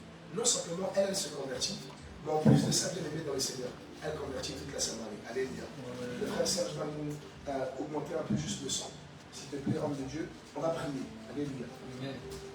Moi, je suis venu ici pour apporter la grâce prophétique d'évangélisation. Je vais prier. Parce que le prophète David m'avait pas Avec l'église, vous sortez tous les samedis, je crois, frère, c'est ça? Non, pas tous les samedis. C'est tous les quoi, plus ou moins? On fait 2 samedis. 2 samedis par mois?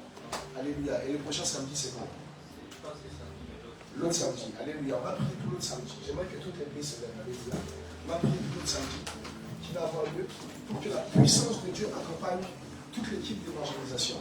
C'est toute l'église où il y a une équipe. Avec tout le monde, c'est une équipe de responsables qui sont là. Amen, amen, amen. Amen. On va prier alors, bien aimé dans le Seigneur, pour cette sortie d'évangélisation. Pour que l'évangélisation puisse être communiquée. Tu vas demander à Dieu, bien aimé dans le Seigneur, la révélation du lieu, la révélation des personnes, la révélation des paroles. Commence à être un pour l'église. Alléluia. Seigneur Jésus-Christ, nous te prions. Merci, Père éternel, Dieu 3 fois ça de te manifester. Père éternel, Dieu 3 fois ça. Dans l'évangélisation prophétique, Seigneur Jésus-Christ. Nous te louons, nous te bénissons, Père éternel, Dieu 3 fois ça. Pour tout ce que tu as en train de faire. Béni soit Seigneur Jésus-Christ, la sainteté de Dieu. Merci, Père éternel, Dieu 3 fois ça. Continuez à prier, continuez à prier, continuez à prier. Augmente un peu. Tu peux continuer à prier, lève ta voix, lève ta voix, lève ta voix, lève ta voix, lève ta voix.